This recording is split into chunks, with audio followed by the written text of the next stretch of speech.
दोस्तों नमस्कार, स्वागत है एक बार फिर से आप सभी का। आप सुनना शुरू कर चुके हैं मेरी किताब 5 सूत्र 55 में बचपन के। दोस्तों, हम कैसे 55 की उम्र में भी बचपन की मस्ती के साथ अपना जीवन बिता सकें, इस विषय पर केंद्रित मेरी यह किताब जल्द ही आपके हाथों में पहुंचने वाली है। उसके पहले मैं हर दिन किताब के विभिन्न अध्यायों को आपके लिए ऑडियो फॉर्मेट में उपलब्ध करा रहा हूं। आज का विषय है बड़ों के मान के साथ छोटों का मन रखने पर भी ध्यान दें। दोस्तों, हमें हमेशा ही यह सिखाया गया कि बड़ों का मान सम्मान किया जाना चाहिए, लेकिन छोटों का भी मन रखने की ओर हमारा ध्यान कम ही जाता है। आज के इस अध्याय में मैं आपका ध्यान इस ओर ले जाने की कोशिश कर रहा हूं। चलो बेटा, अंकल को जय करो। देखो बेटा, हमेशा बड़ों का सम्मान करना चाहिए। बड़ों के सामने ऊंची आवाज में बात नहीं करते। बड़ों के काम व बातचीत में दखल नहीं देना चाहिए। इस तरह के संवाद हमने अपने घर, परिवार, स्कूल हर जगह सुने ही होंगे और यही सब सुन सुनकर अपने जीवन को जिया है। बड़ों के मान सम्मान की रक्षा के लिए बड़े बड़े शास्त्र और सिद्धांत हमारे सामने हर जगह हर समय उपलब्ध ही हैं। कभी हमारा ध्यान जाता है कि हम छोटों के मन की भी सोचें।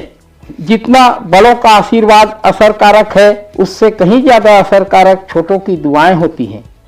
किसी ने कहा है, घर से अगर दूर है मंदिर तो चलो यूं कर लें। घर से अगर दूर है मंदिर तो चलो यूं कर लें, किसी रोते हुए बच्चे को हंसाया जाए।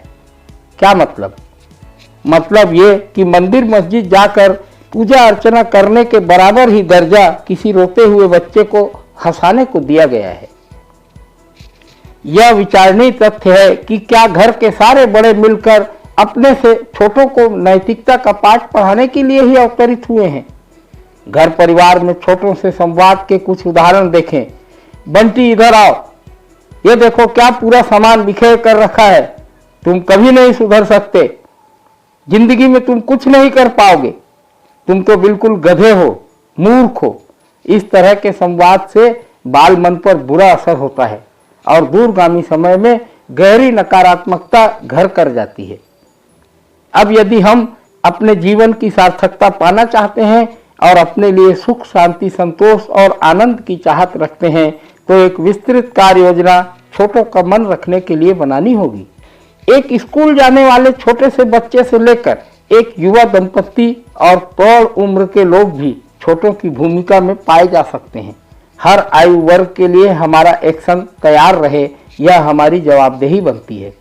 स्कूल जाने वाले बच्चे से उसके होमवर्क की स्थिति जानने तक ही हमारा दायित्व नहीं है, बल्कि रोज दिन उसके साथ क्या घट रहा है, स्कूल में मजा आ रहा है या नहीं आ रहा है, यह भी हम जाने।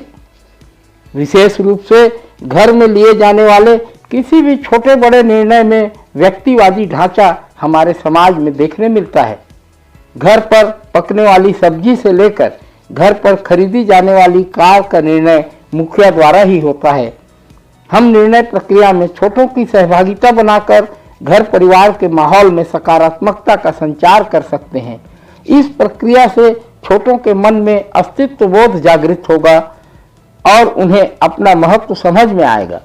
आज जब हम 55 में बचपन के आनंद और उल्लास की बात कर रहे हैं तो यह आवश्यक हो जाता है कि हम अपने जीने के ढंग, नजरिया और सोच का पुनरावलोकन कर लें और उचित लगे तो इसमें बदलाव करें, क्योंकि हम अपने जीने में जो मजा तलाश रहे थे वो तो मिला नहीं। तो क्या हम नया प्लान बनाकर नई शुरुआत करें? हमें जब पता चले कि हम गलत बस में बैठ गए हैं, हमारे गंतव्य पर यह बस नहीं जाती है, तो तत्काल उस बस को छोड़ देने में ही भलाई है। तो साथियों, मैं आपसे पुनः एक बार आग्रह करूंगा कि यदि आपने अब तक मेरे चैनल को सब्सक्राइब नहीं किया है तो मेरे चैनल को सब्सक्राइब करें, बेल आइकन को दबाएं, अपने मित्रों तक यह संदेश पहुंचाएं, इस वीडियो को अधिक से अधिक संख्या में फॉरवर्ड करें। हम निरंतर यूं ही हर दिन मिलते रहेंगे, तो पुनः अगले दिन मुलाकात होगी। तब तक के लिए विदा चाहता हूं। नमस्कार, धन्यवाद।